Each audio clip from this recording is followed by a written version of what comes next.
Pasko na naman at syempre parang santo. Hi, hello! Isang magandang umaga, tanghali, hapon, gabi sa inyong lahat. Anong oras man ninyo napapanood ang video ito, tayo po muli ay tutunghayin ng ating pagbasa. Para naman sa araw po ng Huwebes, September 26, 2024. Hangin natin ang mabuting balita sa Ebanghelyo ni San Lucas, Kabanata 9, mga talatang 7 hanggang 9. Noong panahong iyon, nabalitaan ni Herodes na tetrarka ng Galilea ang lahat ng ginagawa ni Jesus. Nagulo ang kanyang isip sapagkat may nagsasabing muling binuhay si Juan Bautista, may nagsasabi namang lumitaw si Elias at may nagsasabi pang muling nabuhay ang isa sa mga propeta noong una. Kaya't ang sabi ni Herodes, pinapugutan ko si Juan, ngunit sino ang nababalitang ito? Marami akong naririnig tungkol sa kanya. At pinagsikapan niyang makita si Jesus. Pagpalain ng Diyos ang pagkabasa ng kanyang mabuting balita.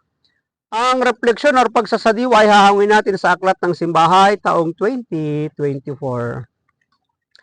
Nabalitaan ni Herodes na tetrarka ng Galilea ang lahat ng ginagawa ni Jesus.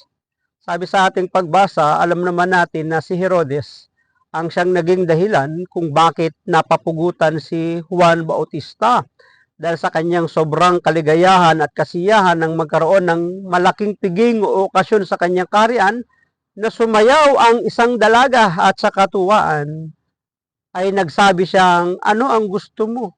Kahit kalahati ng kayamanan na ibibigay ko. Ang dalaga namang sumayaw ay sumangguni sa kanyang ina. At ang udyok ng ina ay hingiin ang ulo ni Juan Bautista sapagkat palagi silang tinatamaan sa pangangaral ni Juan Bautista sapagkat si Herodes at ang babaeng ito ay mayroong ugnayan. Tingnan ninyo. So sa atin pong pagbasa, nababalitaan ni Herodes ang mga ginagawa ng ating Panginoon at ang sabi ng iba ay nabuhay si Juan. O, diba? Kaya gulong-gulo ang isip ni Herodes. Ang pagkabahala at pagkalito ni Herodes tungkol kay Jesus ay nagpapakita ng iba't ibang reaksyon ng mga tao sa kanya. Diba? Guilty kasi, di ba? Maaari tayong magkaroon ng mga katanungan at pag-aalinlangan tulad ni Herodes sa bagay sa mundong ating ginagalawan kapag meron tayo nabalitaan o napakinggan, narinig. Minsan ang dulot talaga nito ay kalituhan, pag-aalinlangan, pagdududa, panghihina sa ating buhay. Iba't ibang mga issue man, pero ang dulot nito ay kalituhan. Maaaring katulad tayo ni Herodes. Gayunpaman, sa ating paghahanap, hinihikayat tayong lumapit kay Jesus ng may bukas na isip at pusong handang tumanggap. Bakit? Kay Jesus ay mayroong kapanatagan. Kay Jesus ay mayroong kapahingahan. Kay Jesus ay mayroong kapayapaan. Nagaanyaya nga siya. Sa Mateo 11:28, lumapit kayong lahat na napapagal at nabibigatan sa inyong mga pasanin at kay pagpapahingahin ko.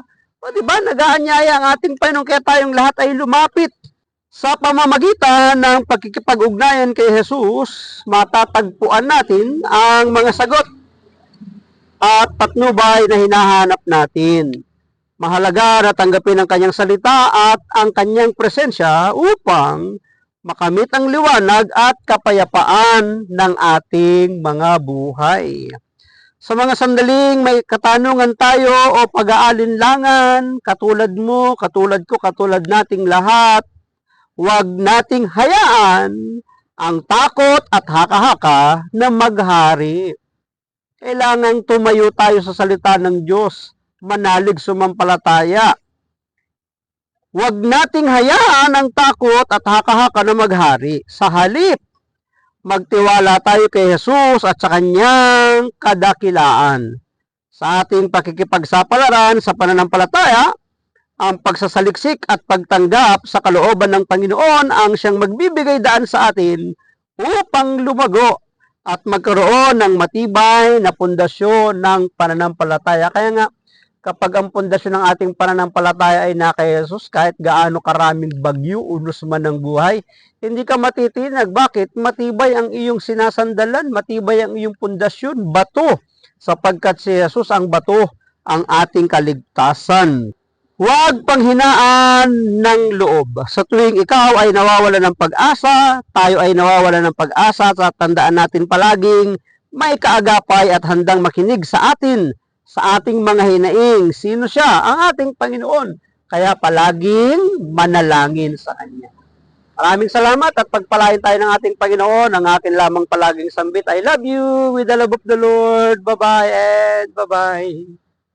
Thank you, God, for everything.